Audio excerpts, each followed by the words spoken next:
Hello bachchon, let's see this question, and the question says name and state the law of Mendel which explains the expression of only one of the parental character in the F1 generation of monohybrid cross. So पहले हम लोग इसका की concept देखेंगे. इसका की concept है Mendel's law. Concept है Mendel's law. Mendel's law.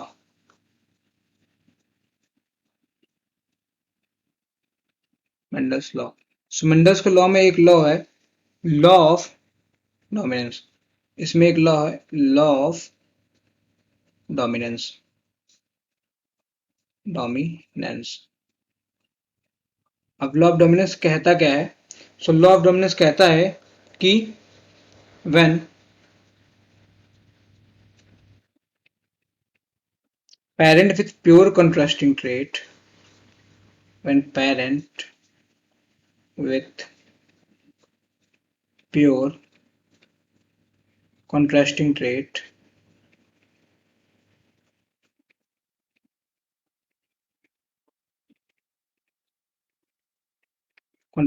are crossed together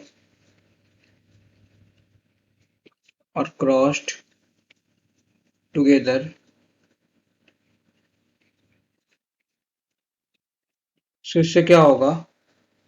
So only one form of trait appears. Only one form of trait. Only one form of trait appears in the next generation. Appears in the next generation. Next generation. So इससे क्या होगा? ये पता कैसे चलेगा? सो ये पता चलेगा कि द हाइब्रिड ऑफस्प्रिंग जो बनेगा, the hybrid offspring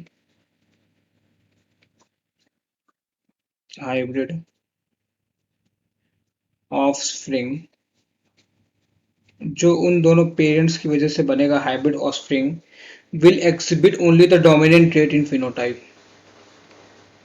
Will exhibit only the dominant trait in phenotype. Only the dominant trait in phenotype. In phenotype. आइए इसको समझते हैं with the help of example. So मान लेते हैं हम लोग लेते हैं यहाँ पे पी प्लांट के हाइट का एग्जांपल. पी प्लांट के हाइट का एग्जांपल लेते हैं. सो ये हाइट हो सकती है या तो टॉल या तो ये हो सकती है डॉर्फ.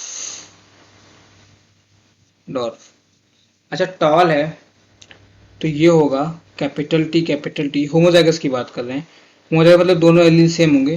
डॉर्फ होते हैं स्मॉल टी. अच्छा जो कैपिटल टी होता है ये होता है डोमिनेंट. है मतलब क्या कि अगर ये प्रेजेंट हुआ तो प्लांट टॉल होगा. स्मॉल टी क्या होता है? ये होता है रिसेसिव. RECESSIVE recessive. अगर ये प्रेजेंट हुआ तो प्लांट जो है शॉर्ट होगा या डॉर्फ होगा. अच्छा अब हम लोग बात करते हैं कि ये मान लीजिए टॉल प्लांट है और ये वाला जो है डॉर्फ प्लांट है.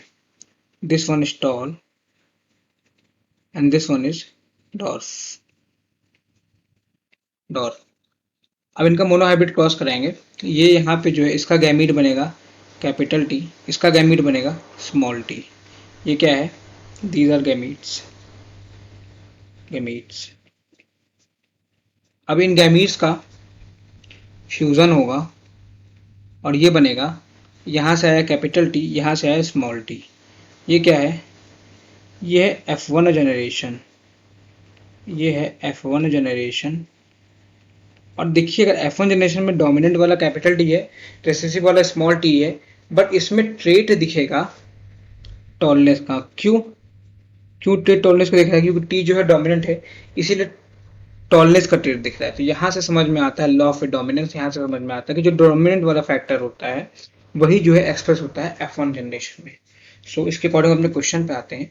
हमारे क्वेश्चन आंसर पूछ रहा है name and state the law of Mendel which explains expression of only one of the parental character in the F1 generation of monohybrid cross. तो ये हो जाएगा लॉ ऑफ डोमिनेंस, डोमिनेंस। और ये इस डायग्राम की हेल्प से समझाया गया है, इस क्रॉस की हेल्प से, sorry. So I hope you understood it well. Thank you and all the very best.